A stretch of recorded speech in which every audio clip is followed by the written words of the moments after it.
Good morning. Today, 8th of January. This is 1:15 a.m. European time and quarter past 7 p.m. EST time. Short analysis for this week of NASDAQ. First of all, very important, please do not copy this trade. This is the trade setup I am using. So I don't take any responsibility for your trades.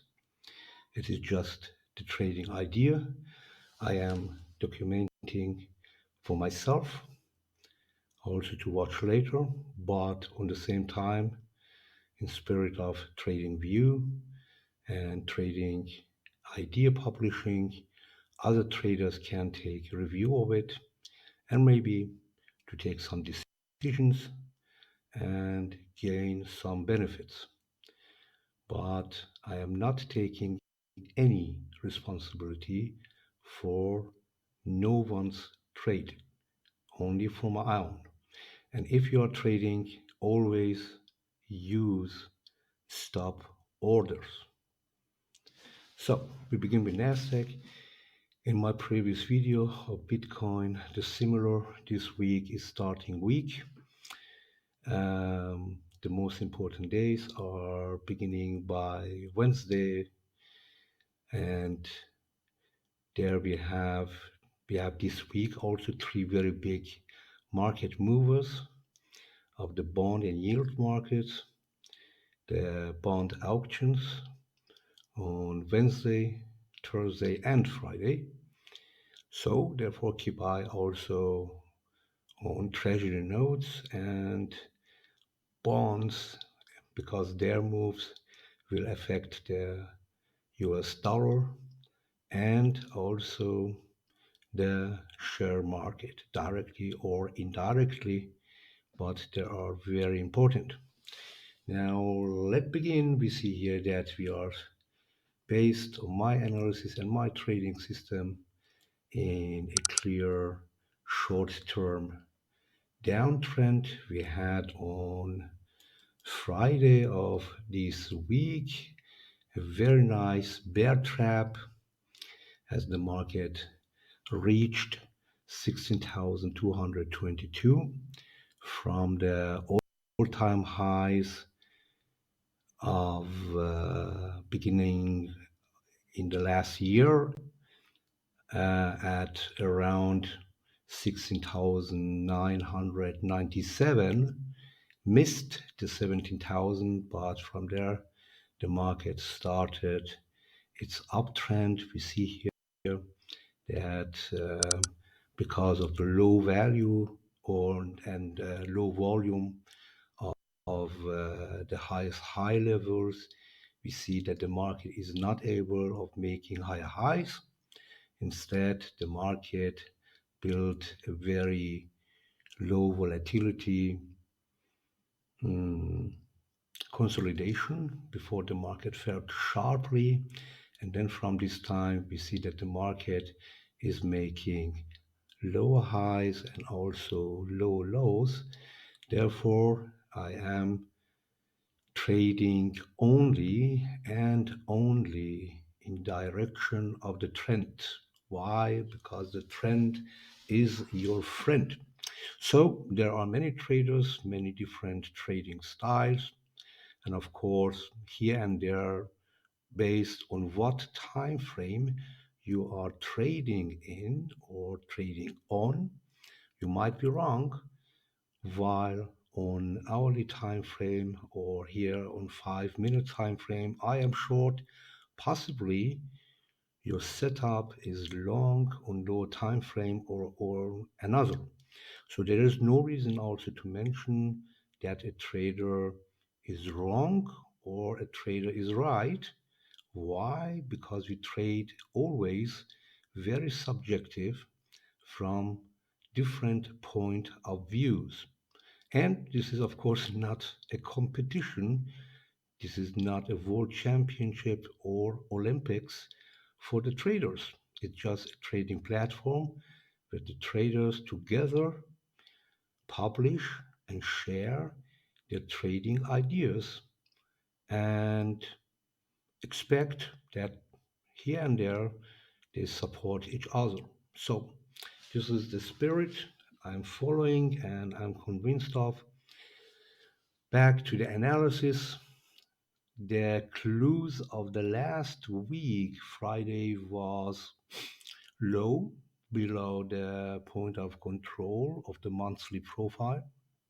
And we see here also that the monthly profile and also the daily were shifted lower. The reason for these fakes was possibly, this is my personal explanation, that now the bulls and long traders, meaning traders who were or are bullish, stopped to add their bullish positions. So they are a little bit unsure or scared. And it has also a very good reason. We have seen at this point as the non-farm payrolls and unemployment data on Friday were very strong. Expected was that the market moves down. What we know of the news days, especially on very important news days, is that the market, the first move for after the releasing of any news, might it be important or less important, is always for the algos. And the algos did not trap this, but they moved the market this time in direction, expected direction of the very strong non-farm payroll. And then from this time, the market started first a rally up to around 16,384 before it started to fall back.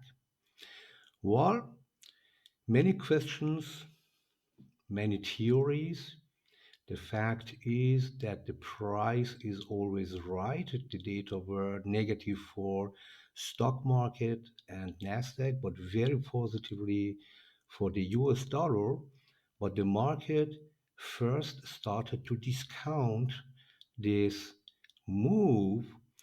And my personal explanation is that the algos that are programmed differently, because after releasing of this data, a Fed member was speaking, and they are also programmed, for example, if someone by Fed is saying interest rates or cuts or rise, the algos immediately, instantly begin to sell or buy, right? So therefore, I recommend, but you don't need to follow this recommendation. After news is released, wait a little bit. Better you wait 30 minutes, 1 hour, 2 hours, first of all, to watch the market. Even the market moves very, very fast.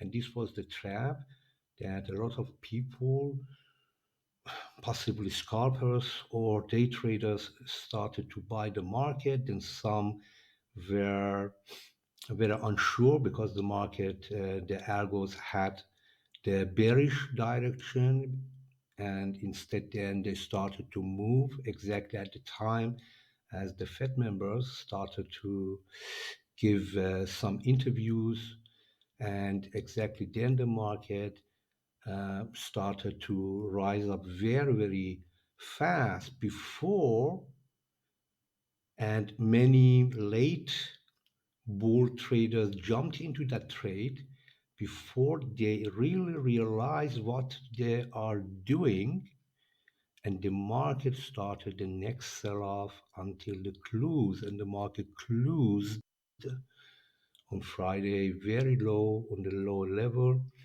The second um, explanation is that here a lot of buy orders or also close buy orders, for example, has been happened. The next explanation is that some short traders or bearish traders started to take here some profit takings. Whatever happens, we don't know. We don't exactly know. We will maybe never know that what happened here.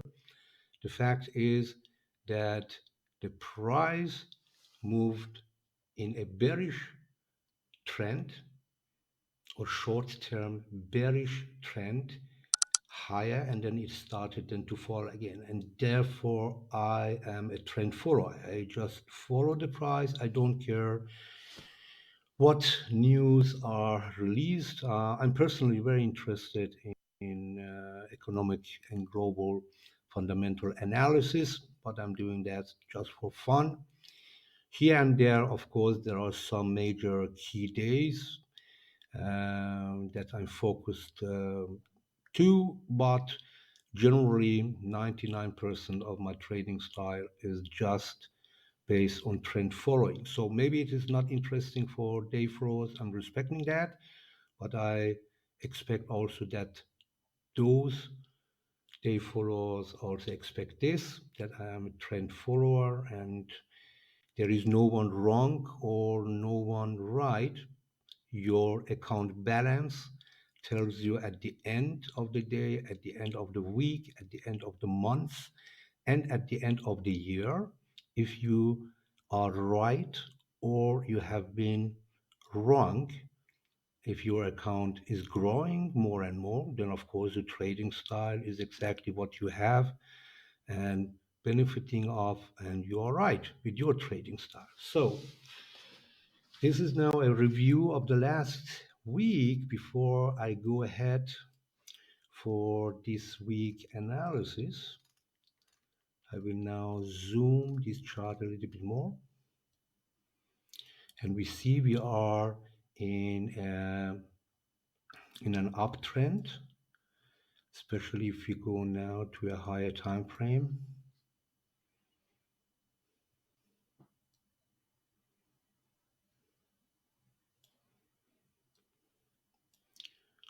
So we can see we are clearly in a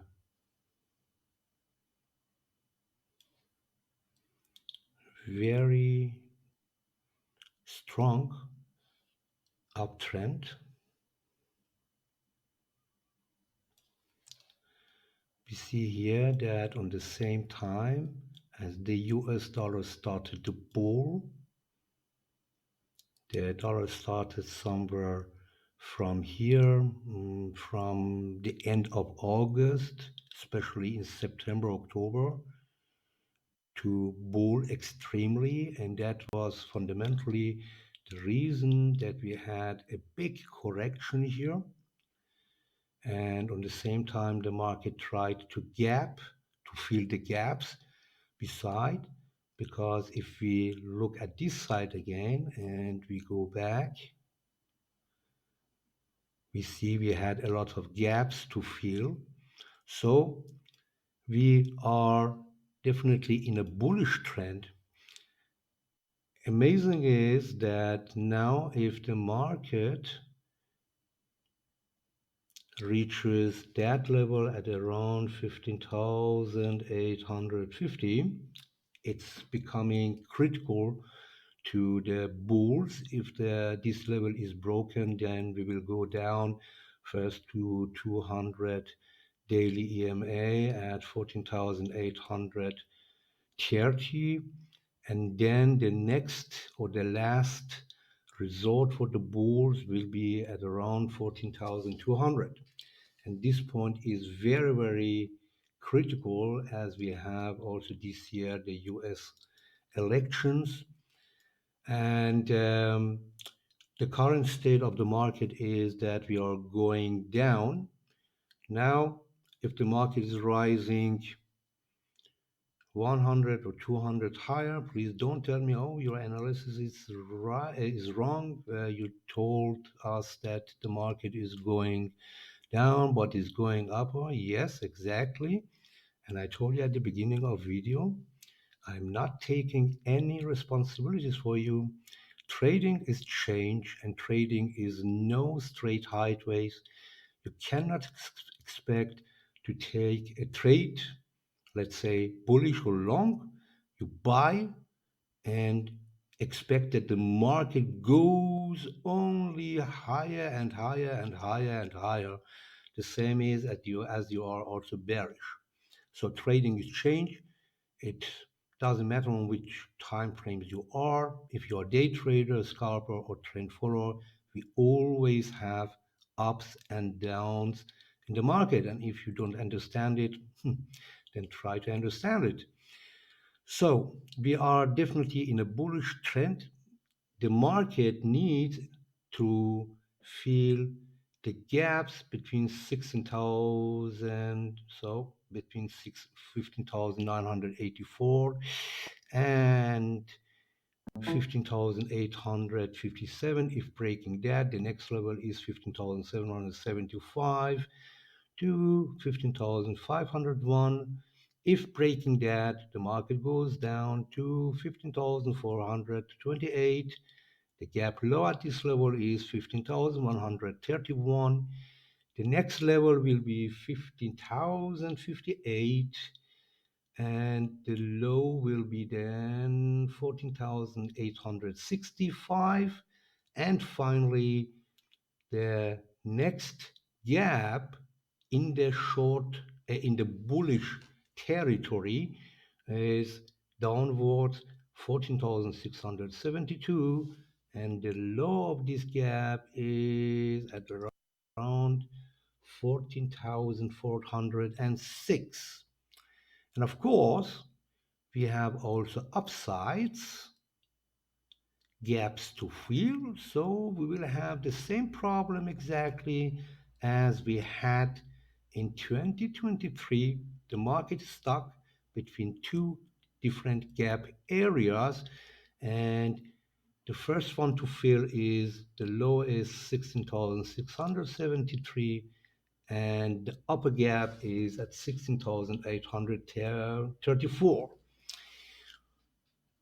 The data of this week, if they are bullish, then the market starts, first of all, to gain the level of 16,452. Once reaching that, we are going for a first single print fill at around 16,475.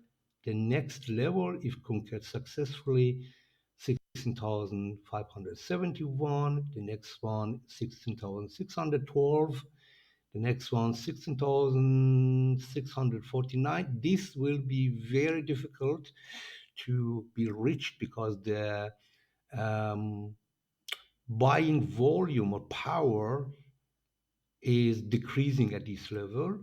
And if we need then some catalysts, if it will happen, then the low will be at around 16,669 to around 16,859. So traders, good luck for this week and have a winning profitable trading week.